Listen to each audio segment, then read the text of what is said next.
তাই রমজান মাস খুবই গুরুত্বপূর্ণ। তাই আমাদের রমজান মাসে গুরুত্বপূর্ণ যে আমলগুলি রয়েছে সেগুলো করতে হবে। তাও আমরা আগে সপ্তাহে ইনশাআল্লাহ কিছু জেনেছিলাম এবং এই সপ্তাহ কিছু জেনে নেব। তো প্রথম রমজান মাসের যে গুরুত্বপূর্ণ আমল বেশি বছর যেটা আমাদের করতে হবে সেটি হচ্ছে দান সদকা। কেননা এটা খুবই গুরুত্বপূর্ণ, কিন্তু খুবই দুঃখের বিষয় আমাদের দিনী ভাইরা আজ দান সদকা করতে আগ্রহী নয়। তারা ভাবছে দান সদকা করলে তাদের অর্থ সম্পদ কমে যাবে। যখনই তারা দান সদকার নাম শুনছে তখনই তাদের অন্তরে খটকাল সৃষ্টি হচ্ছে। কেননা তারা দান সদকা করলে ভাবছে তাদের অর্থ সম্পদ ধন সম্পদ কমে যাবে, কিন্তু এমন নয়। আপনি ভাবুন, আপনার যে ধন সম্পদ, আপনার যে অর্থ, এগুলো কে দিয়েছে?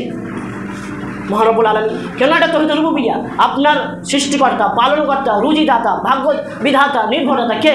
মহান রব্বুল আলামিন। তিনি আপনাকে এত অর্থ দিয়েছে এবং তিনি সমস্ত সম্পদ ধন সম্পদের মালিক হচ্ছে মহান রব্বুল আলামিন। তাহলে তার অর্থ, তার ধন সম্পদ কী করে? হালাল পদ্ধতিতে উপার্জন করতে হবে এবং হালাল পদ্ধতিতেও ব্যয় করতে হবে। এটাই হচ্ছে একটা মুমিনের কর্তব্য। তাই একটা মুমিনের কর্তব্য এটাও যে সেও বেশি বেশি করে দান সদকা করবে, কেননা এর ফজিলত অনেক বেশি। কেননা প্রথম যে এর গুরুত্ব হচ্ছে যে এই দান সদকা যদি করা হয় তাহলে আপনার গুনাহ মুছে দেওয়া হবে, আপনার গুনাহ মিটিয়ে দেওয়া হবে, আপনার গুনাহ বাতিল হয়ে যাবে। সেগুলো কি? হাদিসের মধ্যে কি আসছে? হাদিসের মধ্যে এসছে আস-সাদাকাতু তুতফিউল খাতিয়াতা কামা ইউতফিউল মাউন নার।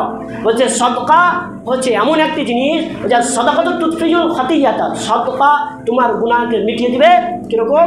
কামা ইউতফিউল মাউন নার, যেমনভাবে পানি আগুনকে মিটিয়ে দেয়। অর্থাৎ আগুন জ্বললে পানি ঢেলে যেমন আগুনটি নিভিয়ে যায়, অনুরূপ আপনার অন্তরে, আপনার মধ্যে যদি জং লেগে থাকে, আপনার গুনাহের যদি আপনার মধ্যে গুনাহ থাকে, সেগুলোকে আল্লাহ রাব্বুল আলামিন মিটিয়ে দেবেন এই সদকা দ্বারা।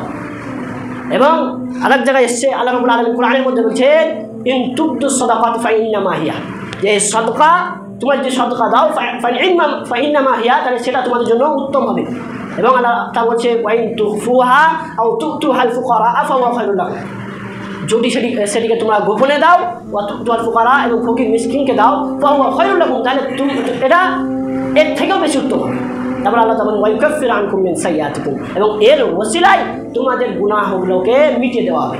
এখান থেকে স্পষ্ট প্রথম যে সদকা করলে আপনার গুনাহ মিটিয়ে দেওয়া হবে, এটা একটা সদকায় গুরুত্ব, সদকায় ফজিলত। কিন্তু আজ দুঃখের বিষয়, আজ যেমন সদকা দান সদকার নাম শুনছি আমরা, তেমনই মনের ভাব একটা চলে এসেছে যে আমাদের অর্থ সম্পদ কমে যাবে।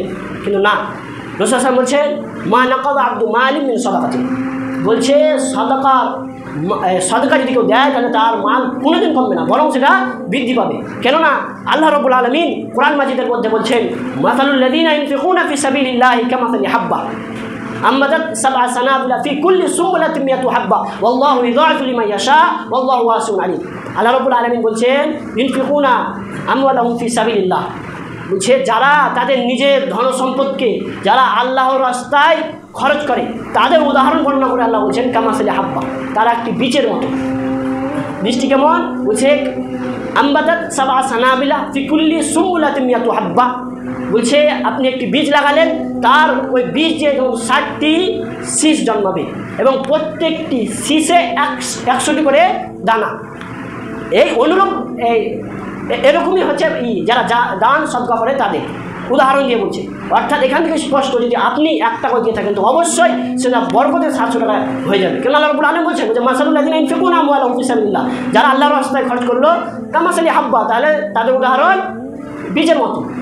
আম্বাতাত সাবআ সানাবিলা ফি কুল্লি সুমবুলাতিন মিয়াতু হাব্বা, এবং সেই বীজকে লাগালেন এবং 60টি দানা বের হয়ে 60টি শীষ বের হয়ে তার 100টি করে দানা থাকে। আল্লাহু ইউযাইফু লিমান ইয়াশা, আল্লাহ তাআলা যাকে চান তার ধন সম্পদ বৃদ্ধি করে দেন। আল্লাহু ওয়াসিউন আলিম, এবং আল্লাহ রাব্বুল আলামিন হচ্ছেন সর্বপ্রশস্ত এবং সর্বজ্ঞানী।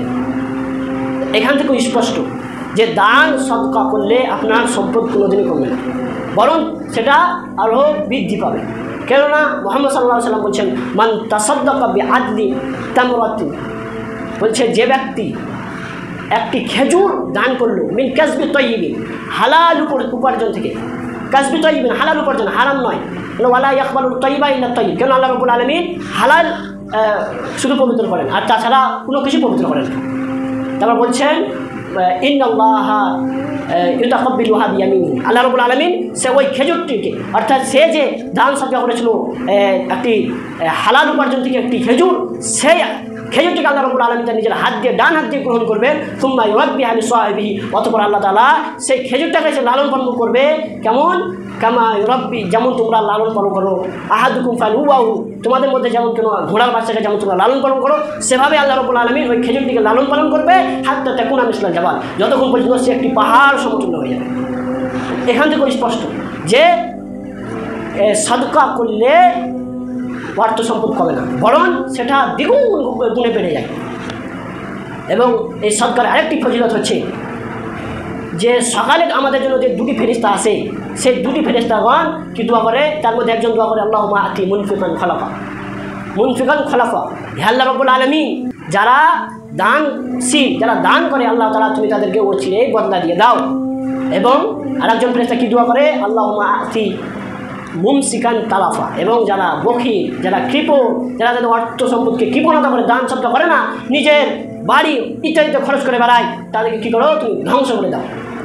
এটাই হচ্ছে দান সদকার গুরুত্ব। অর্থাৎ যে দান সদকা করে ফেরেশতাগণ তাদের জন্য দোয়া করে, আর যদি আপনি না করেন তাহলে ফেরেশতাগণ আপনার জন্য কী করে, বদদোয়া করে, ধ্বংস হওয়ার দোয়া করে। অর্থাৎ এখান থেকে স্পষ্ট হয়ে যাচ্ছে দান সদকার গুরুত্ব। এবং এই দান সদকা যদি আপনি করেন তাহলে আপনার দুনিয়া এবং আখিরাতে আপনার কষ্টকে লাঘব করা হবে, কমিয়ে দেওয়া হবে।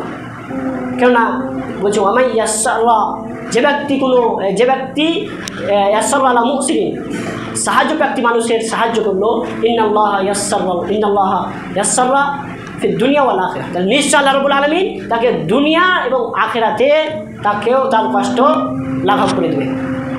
এখান থেকে স্পষ্ট দান সদকার গুরুত্ব।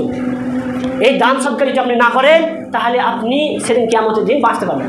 কেন মুহাম্মদ সাল্লাল্লাহু আলাইহি ওয়াসাল্লাম বলছেন ইত্তাকু ফিন্নার, তোমরা জাহান্নাম থেকে বাঁচো, ইত্তাকু নারা, তোমরা জাহান্নাম থেকে বাঁচো বিশিক্কিন তামারাত, যদি একটা খেজুরের টুকরা দিয়েও হয় তাহলেও তোমরা জাহান্নাম থেকে বাঁচো।